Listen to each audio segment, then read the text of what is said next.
Hi friends, welcome back to our channel. 5ാം ക്ലാസ്സിലെ basic സയൻസിൻ്റെ ആനുവൽ എക്സാം മോഡൽ ക്വസ്റ്റ്യൻ പേപ്പറിലേക്ക് എല്ലാ കൂട്ടുകാർക്കും സ്വാഗതം. അപ്പോൾ ഇന്ന് നമ്മൾ നോക്കാൻ പോകുന്നത് ബേസിക് സയൻസിൻ്റെ മലയാളം മീഡിയമാണ്. ഉടൻ തന്നെ ഇംഗ്ലീഷ് മീഡിയം അപ്ലോഡ് ചെയ്യുന്നതാണ്. അപ്പോൾ എന്തൊക്കെയാണ് ക്വസ്റ്റ്യൻസ് വന്നിട്ടുള്ളത്, അവയുടെ ആൻസേഴ്സ് എന്തൊക്കെയാണെന്ന് നമുക്കൊന്ന് നോക്കാം. ഒന്നാമത്തെ പ്രവർത്തനം, നമുക്ക് ചുറ്റും കാണപ്പെടുന്ന സസ്യങ്ങളുടെ ഇലകൾ വിവിധ തരത്തിലാണ് ക്രമീകരിച്ചിരിക്കുന്നത്. ചെമ്പരത്തി, തുളസി, ഏഴംപാല എന്നിവയുടെ ഇലകളുടെ ക്രമീകരണമാണ് തന്നിരിക്കുന്നത്. ചെമ്പരത്തി, തുളസി, ഏഴംപാല മൂന്നും നമുക്ക് തന്നിട്ടുണ്ട്.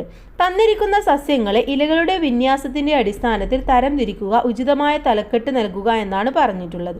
അപ്പോൾ നമ്മൾ പ്രധാനമായി 2 രീതിയിലാണ് ഇലകളുടെ വിന്യാസം പഠിച്ചിട്ടുള്ളത്. ഏതൊക്കെയാണ്? ജാലിക സിരാവിന്യാസവും സമാന്തര സിരാവിന്യാസവും അല്ലേ. അപ്പോൾ അതിൻ്റെ അടിസ്ഥാനത്തിൽ കോളാമ്പി, സൂര്യകാന്തി, പേര, അരളി, മാവ്, തുമ്പ ഇതിനെ നമുക്ക് ക്രമീകരിക്കാം. അപ്പോൾ നമുക്ക് ആദ്യം ജാലിക സിരാവിന്യാസത്തിലുള്ളത് ഏതൊക്കെയാണെന്ന് നോക്കാം. കോളാമ്പി, സൂര്യകാന്തി, പേര, അരളി, മാവ് ഇതൊക്കെ ജാലിക സിരാവിന്യാസത്തിൽ ഉള്ളതാണ്. ഇനി സമാന്തര സിരാവിന്യാസത്തിലുള്ളത് തുമ്പയാണ്. ഓക്കെ. ബി ചോദ്യം, സസ്യങ്ങളുടെ ഇലകൾ വ്യത്യസ്തമായ രീതിയിൽ ക്രമീകരിക്കേണ്ടതിന് ആവശ്യകതയുണ്ടോ? ഉത്തരം ന്യായീകരിക്കാനാണ് പറഞ്ഞിട്ടുള്ളത്. അപ്പോൾ സസ്യങ്ങളുടെ ഇലകളുടെ വ്യത്യസ്തമായ രീതിയിൽ ക്രമീകരിക്കണം അല്ലേ. കാരണം എന്താണ്? സൂര്യപ്രകാശം പരമാവധി കിട്ടുന്ന രീതിയിലാണ് ക്രമീകരിക്കേണ്ടത്. എന്നാൽ മാത്രമേ അവിടെ ഫുഡ് പ്രൊഡക്ഷൻ അല്ലെ, ഭക്ഷണ ഉൽപ്പാദനം നടക്കുകയുള്ളൂ. സി, ഞാനാണ് സസ്യങ്ങളെ പ്രകാശ സംശ്ലേഷണത്തിന് സഹായിക്കുന്നത്. എനിക്ക് പച്ച നിറമാണ്. സസ്യങ്ങൾ പച്ച നിറം ഉണ്ടാകാൻ കാരണം എൻ്റെ സാന്നിധ്യമാണ്. എൻ്റെ പേര് പറയാമോ എന്നാണ് പറഞ്ഞിട്ടുള്ളത്. ആരാണ്? ആന്തോസയാനിൻ, സന്തോഫിൽ, ഹരിതകം, കരോട്ടിൻ. സി, ഹരിതകമാണ് ശരിയായിട്ടുള്ള ഉത്തരം. ഇനി നമുക്ക് രണ്ടാമത്തെ പ്രവർത്തനം നോക്കാം. പയറ്, ചോളം എന്നിവയുടെ ബീജപത്രം ആണ് തന്നിരിക്കുന്നത്. ഈ സസ്യങ്ങളുടെ സവിശേഷതകളിൽ ചില വ്യത്യാസങ്ങളുണ്ട്. പട്ടിക പൂർത്തിയാക്കാനാണ് പറഞ്ഞിട്ടുള്ളത്. അപ്പോൾ ഇവിടെ സസ്യം, സിരാവിന്യാസം, വേരുപടലം ഇങ്ങനെയാണ് നമ്മൾ എഴുതേണ്ടത്. അപ്പോൾ ഒന്നാമത്തെ സസ്യമായിട്ട് നമുക്ക് ഏതെടുക്കാം? പയർ എടുക്കാം അല്ലേ. പയറിൻ്റെ സിരാവിന്യാസം എന്ന് പറയുന്നത് ജാലിക സിരാവിന്യാസമാണ്. ഓക്കെ. പയറ് ജാലിക സിരാവിന്യാസം. വേരുപടലം എങ്ങനെയാണ്?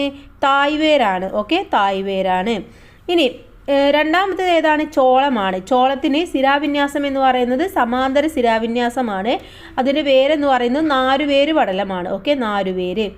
ബി ചോദ്യം, ചോളത്തിൽ കാണപ്പെടുന്ന ബീജാന്നത്തിൻ്റെ ധർമ്മം എന്ത് എന്നാണ് ചോദിച്ചിട്ടുള്ളത്. എന്താണ് കൂട്ടുകാരെ?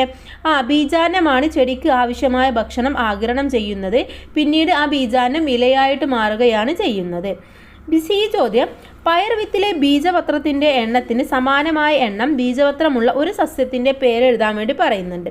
ഏതൊക്കെയാണ്? മാങ്ങ, കടുക് എന്നിവയൊക്കെ ഇത്തരത്തിലുള്ള പയർ പോലെയുള്ളതാണ്. ഓക്കെ, അതിലെന്താണ്? അത് പയർ നമുക്കറിയാമല്ലേ, അത് മുളച്ച് കഴിഞ്ഞ് എന്താ ഉണ്ടാവുക? 2 എണ്ണമായിട്ട് ഇങ്ങനെ മാറുകയാണ് ചെയ്യുന്നത്. ഇനി ഡി ചോദ്യം, ചോളം ഇലയിൽ കാണപ്പെടുന്നത് സമാന്തര സിരാവിന്യാസമാണ്. കൂട്ടത്തിൽ നിന്ന് സമാന്തര സിരാവിന്യാസം ഇല്ലാത്ത സസ്യത്തെ തിരഞ്ഞെടുക്കാനാണ് പറഞ്ഞിട്ടുള്ളത്.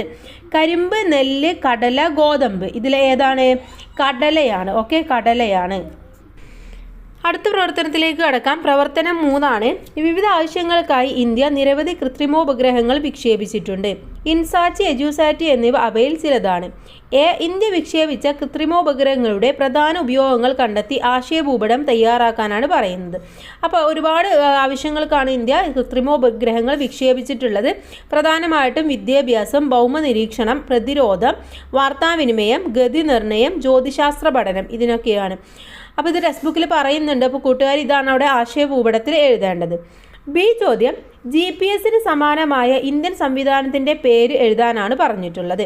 ഇന്ത്യൻ റീജിയണൽ നാവിഗേഷൻ സാറ്റലൈറ്റ് സിസ്റ്റമാണ്. Okay, Indian regional navigation satellite system IRNSS എന്നതാണ്. സി, സൗരയൂഥത്തിൻ്റെ കേന്ദ്രം സൂര്യൻ. സൂര്യനെ വലയം വെക്കുന്ന ഭൂമി. ഭൂമിയുടെ ഉപഗ്രഹമായ ചന്ദ്രൻ. സൂര്യനോട് ഏറ്റവും അടുത്ത് നിൽക്കുന്ന ആൽഫോ സെറ്റോറി A എന്ന ആകാശഗോളമാണല്ലോ. ഇവയുടെ വലിപ്പം കൂടി വരുന്ന ക്രമം താഴെ തന്നിരിക്കുന്നത് ശരിയായത് തിരഞ്ഞെടുക്കാനാണ് പറഞ്ഞിട്ടുള്ളത്. ഒന്നാമത്തേത് സൂര്യൻ, ഭൂമി, ചന്ദ്രൻ, ആൽഫ സെന്റോറി A. രണ്ടാമത്തേത് സൂര്യൻ, ആൽഫ സെന്റോറി A, ചന്ദ്രൻ, ഭൂമി. 3 ചന്ദ്രൻ, ഭൂമി, സൂര്യൻ, alpha Centauri A. 4 alpha Centauri A, സൂര്യൻ, ഭൂമി, ചന്ദ്രൻ. ഉത്തരം എന്ന് പറയുന്നത് 3ാമത്തെ ഓപ്ഷനാണ്. ചന്ദ്രൻ, ഭൂമി, സൂര്യൻ, ആൽഫ സെന്റോറി A എന്നുള്ളതാണ്. ഇനി നമുക്ക് അടുത്ത പ്രവർത്തനം നോക്കാം. പ്രവർത്തനം 4 വീടുകളിൽ പാചകം ചെയ്യുന്നതിനായി വിവിധ സംവിധാനങ്ങൾ ഉപയോഗിക്കുന്നു. 3 ചിത്രങ്ങൾ കൊടുത്തിട്ടുണ്ട്. ചോദ്യം മുകളിൽ തന്നിട്ടുള്ളത് ഏത് തരം അടുപ്പുകൾ ആണ്? ഏതൊക്കെയാണ്? ഒന്നാമത്തേത് വിറകടുപ്പാണ്, രണ്ടാമത്തേത് ഗ്യാസ് അടുപ്പാണ്, മൂന്നാമത്തേത് മണ്ണെണ്ണ അടുപ്പാണ്. ഓക്കെ. ചോദ്യം വിറക് അടുപ്പിൽ വിറക് നന്നായി കത്തുന്നതിന് എന്തൊക്കെ കാര്യങ്ങൾ ശ്രദ്ധിക്കണം? എന്തൊക്കെ ചെയ്യണം? ഉണങ്ങിയ വിറകുകൾ ഉപയോഗിക്കുക, അതുപോലെ തന്നെ ചിമ്മിനികൾ ഉണ്ടായിരിക്കുക അല്ലെങ്കിൽ ഉപയോഗിക്കുക, അടുപ്പിനെ അനുസരിച്ച പാത്രങ്ങൾ ഉപയോഗിക്കുക, അടുപ്പ് ദിവസവും വൃത്തിയാക്കുക. ഇതൊക്കെയാണ് നമ്മൾ പ്രധാനമായിട്ടും നോക്കേണ്ടത്. ഇതിലെ ചോദ്യം കത്തുന്നതിന് വായു ആവശ്യമാണ് എന്ന് തെളിയിക്കുന്നതിന് ഒരു പരീക്ഷണം രൂപകൽപ്പന ചെയ്യാൻ വേണ്ടി പറയുന്നുണ്ട്. നമ്മുടെ ടെക്സ്റ്റ് ബുക്കിൽ പറയുന്ന പരീക്ഷണം തന്നെയാണ്. അപ്പോൾ പരീക്ഷണ കുറിപ്പ് വേണമെങ്കിൽ നമ്മൾ ആ ചാപ്റ്ററിൻ്റെ ഇമ്പോർട്ടൻ്റ് ആയിട്ടുള്ള ക്വസ്റ്റ്യൻസ് അപ്ലോഡ് ചെയ്തിട്ടുണ്ട്, നോട്ട്സ് അതിൽ പറയുന്നുണ്ട്. അപ്പോൾ അത് കൂട്ടുകാർ പോയി നോക്കുക. ഓക്കെ. ഇനി വേണമെന്നുണ്ടെങ്കിൽ നമുക്ക് ഇമ്പോർട്ടൻ്റ് ആയിട്ടുള്ള ക്വസ്റ്റ്യൻസ് നോക്കുമ്പോൾ അതിൽ ഡിസ്കസ് ചെയ്യാവുന്നതാണ്. ഓക്കെ. അടുത്ത പ്രവർത്തനം 5ാമത്തേതാണ്.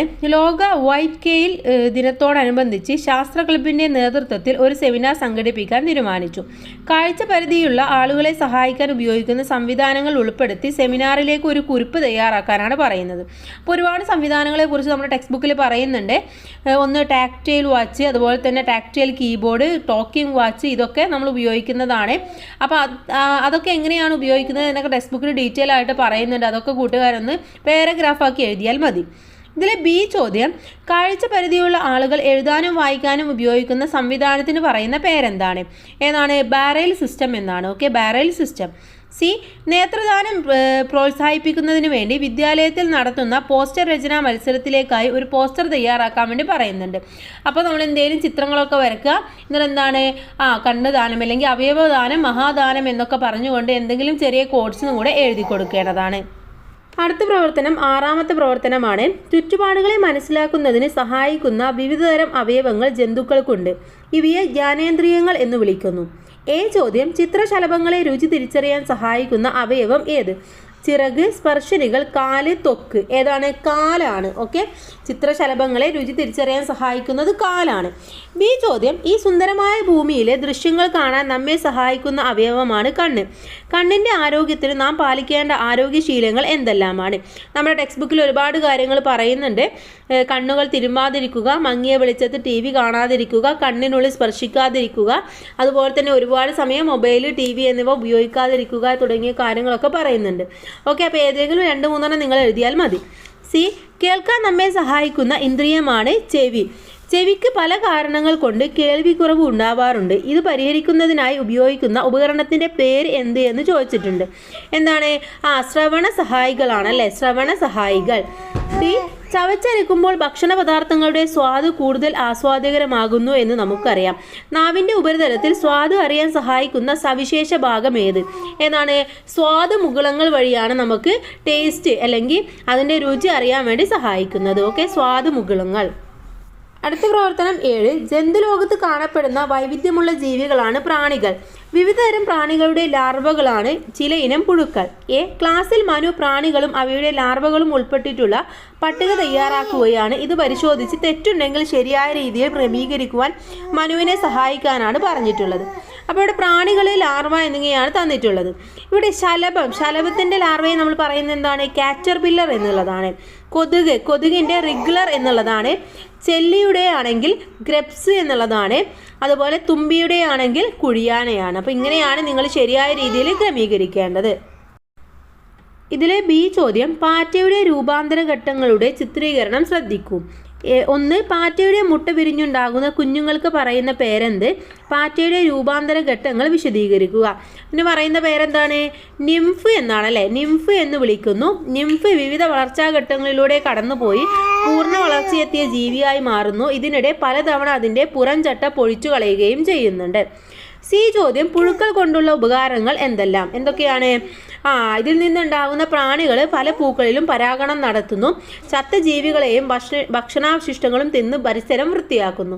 അതുപോലെ ഇതിനെ ആഹാരമാക്കുന്ന നിരവധി ജീവികളുണ്ട്. അപ്പോൾ ഇതില്ലാതായി കഴിഞ്ഞാൽ അതിൻ്റെ നിലനിൽപ്പ് തന്നെ ഇല്ലാതാവുകയും ചെയ്യും. ഓക്കെ. അപ്പോൾ ഇതാണ് ഈ ഒരു സമഗ്രയുടെ ക്വസ്റ്റ്യൻ പേപ്പർ എന്ന് പറയുന്നത്. അപ്പോൾ എല്ലാ ക്വസ്റ്റ്യൻസും ആൻസേഴ്സും നമ്മൾ ഡീറ്റെയിൽ ആയിട്ട് തന്നെ ഡിസ്കസ് ചെയ്തു. ഇനി മറ്റുള്ള ക്വസ്റ്റ്യൻ പേപ്പേഴ്സും കൂടെ നമ്മൾ അപ്ലോഡ് ചെയ്യുന്നതാണ്. അപ്പോൾ ചാനൽ സബ്സ്ക്രൈബ് ചെയ്യാൻ മറന്നു പോകരുത്. എല്ലാ കൂട്ടുകാർക്കും നല്ല മാർക്ക് തന്നെ സ്കോർ ചെയ്യാനും കഴിയട്ടെ. Thank you. Thanks for watching.